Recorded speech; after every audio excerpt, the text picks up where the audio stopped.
দেওয়া হয়েছে যারা 2022 সালে প্রস্তুতি দিয়েছিল। তো আজকে সাকসেসফুলি তারা যে সমস্ত ক্যান্ডিডেটরা সাকসেসফুল হয়েছে তাদের অভিনন্দন, এবং আমাদের কোচিং সেন্টার থেকে যারা যারা কোয়ালিফাই করেছে এবং আজকে কল লেটার পেয়েছিল সবাইকে অভিনন্দন জানাই। আমার কাছে যতটুকু ইনফরমেশন আছে পায়েল, জয়ন্ত এবং যারা যোগাযোগ করেছে আমি সবার নাম কন্ট্যাক্ট জানা নাই, কারণ আমরা এই টিম এর থেকে অনেকগুলো প্রায় 50-60 জন মতো সব মিলে 50 থেকে 60 জনের মতো আমরা প্রিপারেশন করেছিলাম। কারা কারা কলেজে গেছে আমার রেকর্ড জানা নেই।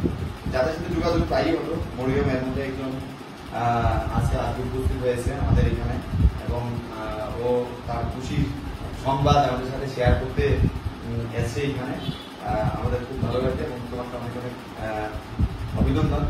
হ্যাঁ, এবং আরো এগিয়ে যাও সামনের দিনে। এবং আমরা আজকে তোমার থেকে শুনবো যে এই প্রিপারেশন সাকসেস পাওয়ার পেছনে, হ্যাঁ, পাওয়ার পেছনে তোমার যে ডেডিকেশন, এবং তোমার বাড়ি সুনামুড়া। সুনামুড়া কোথায়? সুনামুড়া বাস স্ট্যান্ড থেকে আরো অনেক ভিতরে আগে কলেজের কাছে।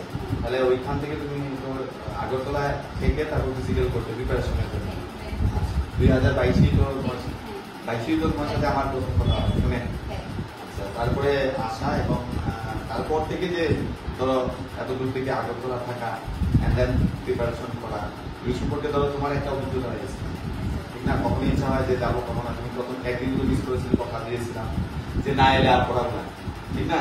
বিজন স্যারও যে ফিজিক্যাল ইনস্ট্রাক্টর ছিলেন উনিও কথা দিয়েছিলেন। তো এখন প্রশ্ন হলো যে যারা আগামী যে 916টা ভ্যাকেন্সি আছে, এই 916টা ভ্যাকেন্সিতে যারা প্রিপেয়ার করবে, তোমার ছোট ভাই বোন বা তোমার রিলেটিভস বা যারা আজকে ভিডিও দেখবে, তাদের প্রতি শুধু কি করবে, কেমন ভাবে প্রস্তুতি নেওয়া উচিত এবং কখন থেকে নেওয়া উচিত? কারণ কি 2022 সালে যে পরীক্ষা হয়েছিল তুলনামূলক অনেক ইজি হয়েছিল কোয়েশ্চেন। এখন তো ধরো 2025 সাল, এবার নিশ্চয়ই ওই লেভেলের প্রশ্ন থাকবে না, ঠিক আছে, কঠিন হবে। তো তোমার অভিজ্ঞতা তুমি একটু শেয়ার করবে যারা প্রিপারেশন নেবে। হ্যাঁ, এইটা আমাকে দিয়ে দাও। ফার্স্ট টাইম ইন্টারভিউ করে এইরকম ডিসকাশন ফার্স্ট টাইম? আচ্ছা, ফার্স্ট টাইম হয়ে তুমি এটা দেওয়া আমাকে। এদিকে আমি আছি, সঙ্গে আছি। আমার নাম মরিয়ম বেগম, আমি ত্রিপুরা পুলিশে সিলেক্ট হয়েছি। আমি উইদাউট খুব টার্গেট ছাড়া প্রথম প্রিপারেশন করছিলাম। প্রথমে একদিন স্যারের স্ট্যাটাসে দেখি যে স্যারের প্রিপারেশন করায় ফিজিক্যালের জন্য। তো যখন স্যারের সাথে কন্ট্যাক্ট করি, তো স্যার বলে যে এখানে আসার জন্য স্যারের অ্যাড্রেস দেয়। তো আমি স্যারের সাথে যোগাযোগ করি, দেন স্যার আমাকে সব প্রসেস বুঝিয়ে দেয়।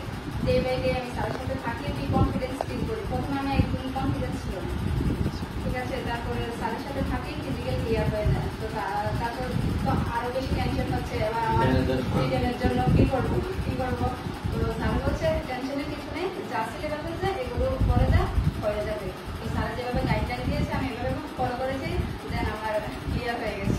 এখন তো অল ত্রিপুরা তো 900 কতজন, 47 জন পেয়েছে চাকরি নাকি? না, 979 ক্লিয়ার করেছে। বাকি আরো ভ্যাকেন্সি রয়ে গেছে 21 জন ছিল, ওইটা হচ্ছে যারা এক্স সার্ভিসম্যান তাদের জন্য।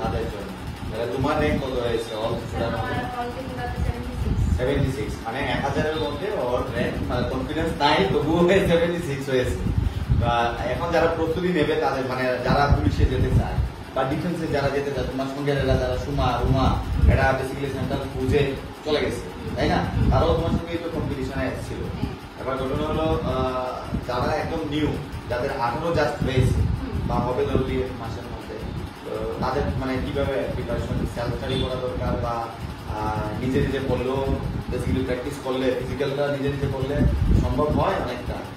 সেলফ স্টাডি তো দরকার আছে, সাইড বাই সাইড একটা গাইডলাইন থাকলে ভালো, ঠিক আছে। উইদাউট গাইডলাইনে কিছু হয় না। তখন আমি যে বেরোটা বোঝাতে বোঝাতে আছে, যখন কম্পিটিশনে যখন স্যারের সাথে কন্ট্যাক্ট করবো, ওখানে আরো থাকবে তোমার সাথে, তখন বুঝে যাবে যে তোমার লেভেলটা কতটুকু আছে। তো তখন মক টেস্ট দিলে ওগুলো ক্লিয়ার হয়ে যাবে যে ঘাটতিগুলো আছে।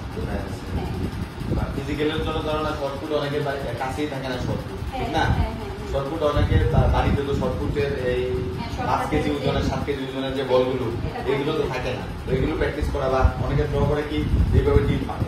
আমি স্যারের কোচিং সেন্টারে এসে এটা ফার্স্ট পেয়েছি যে স্যারের এখানে আছে, তারপর ওইটা দেখো আমি স্যারের এখানে এদিকে থাকো, হ্যাঁ, এটা করার জন্য। তো আমি এখানে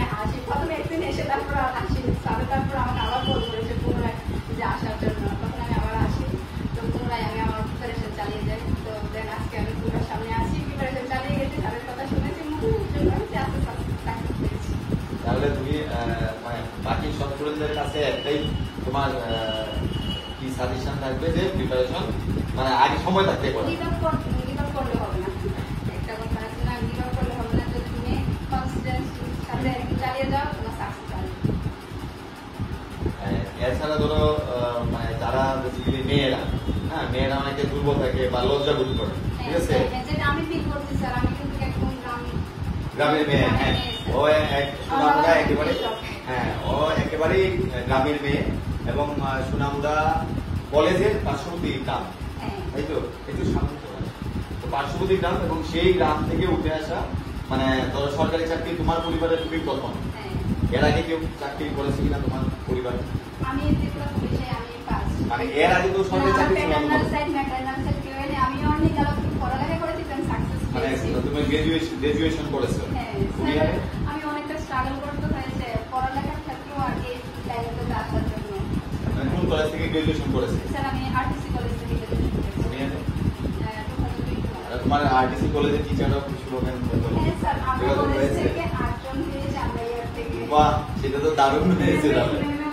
অনেক প্রাউড ফিল করেছে যে 8 জন মেয়ে আমার এই কলেজ থেকে পেয়েছে।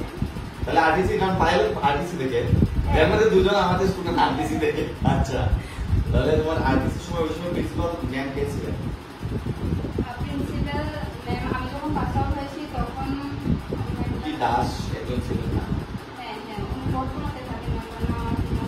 হ্যাঁ, আমার কাছে মানে আমি ওনার সাথে দেখা করেছিলাম কিছুদিন আগে, উনি রিটায়ার করেছেন। আমি পেয়েছি Suchitra ma'am. Suchitra ma'am, yes Suchitra ma'am না?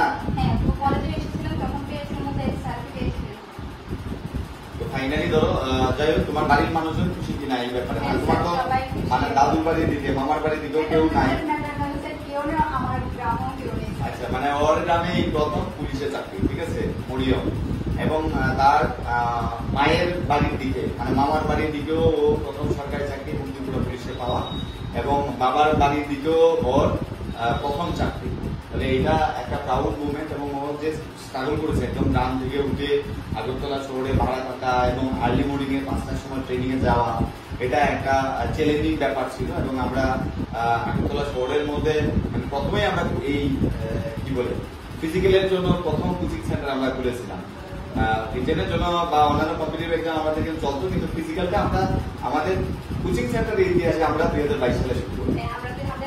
হ্যাঁ, স্টার্টিং বেসটা তোমরাই, এবং তোমরাই সফলতা দেখিয়েছো। এবং অনেক জায়গা থেকে তখন পানিসাগর, সাবরুম, রুমাদু সাবরুম থেকে এসেছিল, কমালপুরে ছিল ওই যে বিশালপুরে। হ্যাঁ, তো এখন ঘটনা হলো তোমরা যারা দূর দূরান্ত থেকে আছো, হোপলেস হয়ে লাভ নাই। তোমরা যদি ধরো মরিয়মের মতো তোমরা চেষ্টা করো, ডেফিনেটলি তোমরাও চাকরি পাবে। কিন্তু মরিয়মের মতো তোমাদের দৃঢ় হতে হবে, কনফিডেন্স নিয়ে তোমাদের এগিয়ে যেতে হবে, তবে তোমরাও সাকসেসফুল হবে। আদারওয়াইজ সম্ভব নয়, কারণ give up is not a solution. যদি তোমরা গিভ আপ করো তাহলে সমাধান হবে না, স্বপ্নই থেকে যাবে, কিচ্ছু হবে না। যারা ডিফেন্সে যাওয়ার স্বপ্ন দেখো তারা এখন শুরু করতে পারো। 916টা ভ্যাকেন্সি খুব তাড়াতাড়ি আসতে শুরু করেছে, আমরা ক্লাসও শুরু করেছি। তো আবার অনেক অনেক অভিনন্দন এবং আরো ভালো জায়গায় যাও। এবং আগামী দিনে আমরা তোমাদের পাশে আছি। ধরো সামনে সাব ইন্সপেক্টরের হবে, তোমরা সেখানেও জয়েন করতে পারো। আমরা তোমাদের জন্য ফ্রি বেস থাকবে।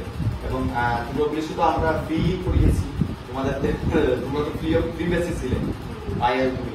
যাই হোক, সবাইকে অসংখ্য ধন্যবাদ যারা আমাদের লাইভ দেখছো, এবং তোমাকে ধন্যবাদ এলে আমাদের জানিয়েছো, খুশি লাগছে।